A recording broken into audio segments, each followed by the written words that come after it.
All right, welcome to another DFW Running Talk. I'm Chris Detzel. Before I get with my special guest today, this is a 10-part series where I interview 10 people that are going to Boston Marathon this year, and we want to hear their story. It's only 10 to 15, maybe 20 minutes, depends. But our special guest is Angela Awald. Angela, how are you? I'm great. How are you? I'm doing well. Thanks for coming on. So Yeah, thanks for interesting. having me. So let's talk about it. So this is your first Boston Marathon that you're going to be running It, 2026. it is. It is my first. It's my fifth marathon, but my first Boston marathon. Wow. Okay. So let's go quickly. Let's talk a little bit about your history of your marathons. We don't necessarily have to go to all of Okay. them, but maybe the first, Okay. kind of why you got started, and then this Okay. last one and how you qualified and all that kind of stuff. Okay. Sounds good. I didn't start running until about 2015. I was in my 30s. Okay. I had already had six kids at that point, Wow. and I had a miscarriage that summer and felt like I needed to do something. And I had postpartum depression and seasonal depression, and I was just feeling all of it.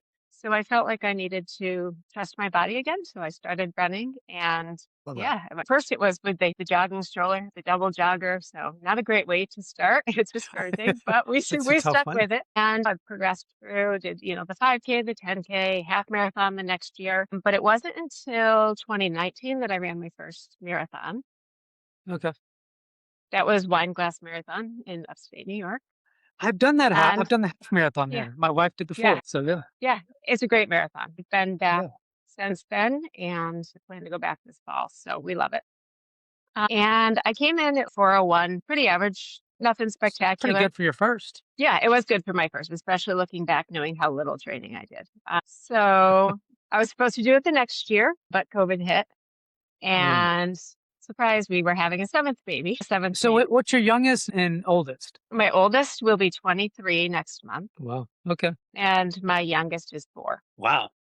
Yeah, That's yeah. crazy. Yes, I have 3 adult children who are Yeah. 18 and above, and Okay. several who are quite young yet. Yeah, so that marathon was out. I actually stopped running during that pregnancy. A lot of Yeah. complication. I was 45 when he was born. So after that, I kind of took my time getting back into it, just feeling like, I felt old. I felt old at the time, but now I know it really wasn't because I've only gotten faster. I Yeah. never thought I could qualify for Boston. And then I started seeing some friends just being consistent. I joined up with some morning mother runners in my community and got consistent and started getting faster and thought, what, maybe, what if? What And if? that question really propelled it along. And then I decided I had done a couple of races postpartum and they were lackluster. I couldn't devote Yeah. anything to training. So I decided to take all races off the calendar until I think it was November of 24. I said I would go and run Philly and see if I could qualify. And at that time, the qualifying Okay. time was 3:50. But then in the middle of that training, they changed it to 3:45. So Uh-oh. I was like, what if? I don't What know. if? So I went into it with an IT band injury. I overtrained. Hmm. I was too gung ho to prove something to myself, I think. But I came in at 3:45:21. That So was huge progress.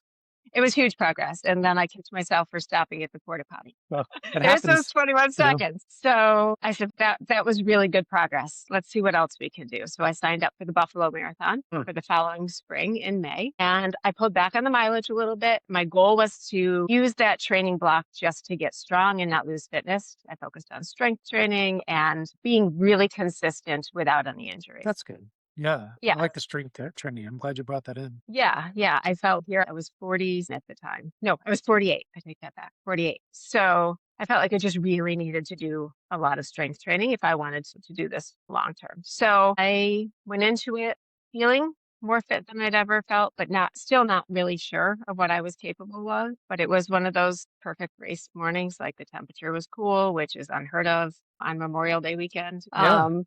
Especially in And Buffalo. I guess Buffalo right. gets hot, I guess. It does. And usually we have a cool spring and then it's 80 degrees that day. So I Okay. didn't have Yeah. any real goal going in other than to be as fit as I could and see what I could do. And I qualified. I ran 3:39:46 Dang. and was ecstatic. Like I didn't even know it was possible. In fifth in my age group, I'd never done that at a marathon before. You're becoming fast. Really fast. That's great. Yeah, it was great. Fast forward in October, I ran 3:37:28 at Wine Glass. So now we're just here to see what we can do. And really to celebrate the journey.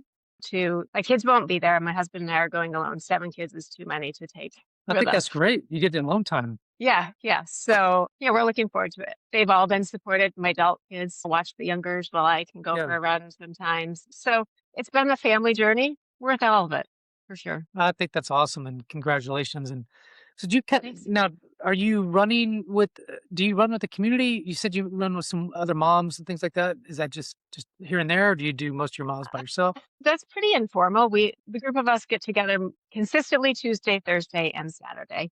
Okay. I did hire a coach after Wine Glass last year. So I Yeah. started with her in November because I felt like I was about to hit a plateau. Like I just Yeah. had a hunch that if I didn't change things up, then I would just stay where I was. And I keep asking that question, what if I invested a little bit more? What if I had this? And Paid off. it has paid off. I haven't missed a run in since November, and the fitness is there. I think that So a lot of time look, I think getting a coach is obviously a smart choice, but it also keeps you accountable for to keep the miles because you don't want to let your coach down. Coach puts a plan together, mhm. you're paying for it. There's a lot of things there that I think keeps you focused. And I like that. Yeah, and for me, I think it was also like the first time that I had recognized or allowed myself to feel like I was I was worth investing this in. We Yeah. invest in our kids' activities over and over. We drive them all over the 100%. place. I've got a competitive cyclist, an advanced ballerina, like all of these things. And we invest in them constantly. And I wanted them to see that when they're parents, if they choose to be, that they can invest in themselves too. I think I love that lesson because I think it's super Mhm. important. You have to invest in yourself to be the best you, anyways. Yes, absolutely. And I think that's very important. So, as you go now to Boston, just in less than a couple of weeks now, what are you looking forward to the most? When are you getting there? Do you have any plans to go to the shakeout run, to a shakeout run? There's many there. I don't know. What are you thinking? What y'all's plans? Would love to know. Yeah, we are fortunate to be able to get there the Friday before the race. Yeah. And we're staying all the way till Tuesday, which is great and very supportive parents. So they will be here with the crew. So yeah, hope to get in a shakeout run, just enjoy the atmosphere, but truly just celebrate.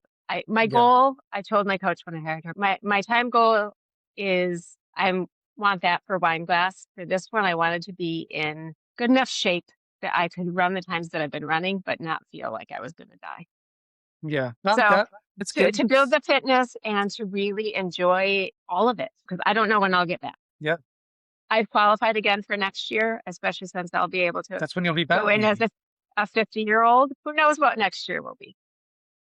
Who knows? So yeah, I just want to celebrate and be with other runners who hopefully are there to celebrate too. Yeah, something I would, and I've said this to a couple people already, I would recommend. So when you go and get your bib and stuff, what I would say is you'll go outside of the expo's fine, go see it, but Mhm. it's not all that spectacular from an expo standpoint. But what is spectacular are all the pop up shops that have come Okay. outside of the expo. So you'll see almost every vendor have their own kind of pop up, whether it's Nike or Reebok. I don't know, Okay. all of those places. So that's you want to go outside of the expo, certainly look, but don't spend all your time in there because there's a lot more fun things outside of just right outside of the expo into these different streets. Just Great. as an FYI, it's just fun to see. Maybe Saturday you do some of that. Sunday, obviously, you want to rest or, yeah, rest a little bit. But yeah, anything else that stands out and that that you can't wait to do, or you just kind of, I'm a bit overwhelmed by the magnitude of it all, and it's been quite a hectic couple of months family-wise, so I haven't even had a chance to, like, process everything and I have the jacket, I'm waiting to wear it. That's, sweet? maybe that Everybody moment. wears it. Yeah. Yeah, I'm just looking forward to the whole experience, really soaking it up. If there's anything I've learned on this whole journey over the past, 12 years, 11 years of running is that it's about the experience. It's about showing Yeah. up and being consistent and enjoying every step because when I had to stop running during my pregnancy, I promised myself I would never take another run for granted, No. and I have not. I have not taken a single one for granted because you never know when a kid's going to get sick or, something is going to come up. So I won't Angela, take that's that amazing. Boston for granted. I love that. That's a good closing. Anything else that we missed that we didn't talk about? I know these are quick hits, so probably a lot. I don't think so, unless there's anything else you want to hear. No, I think that it's good. You'll learn a lot if you listen to these quick hits from some others that have been here, been doing it for 13 years, 16 years, etc. Some are first timers and things. Go on, listen. They're only 15 minutes the most. Well, Angela, this has been really great. Really appreciate you coming on and spending a little bit of time with us. And for everybody else, thank you so much for tuning in to another DFW Running Talk. Make sure you subscribe to our newsletter at dfwrunningtalk.substack.com. Until next time, Angela, thanks again. Thank you.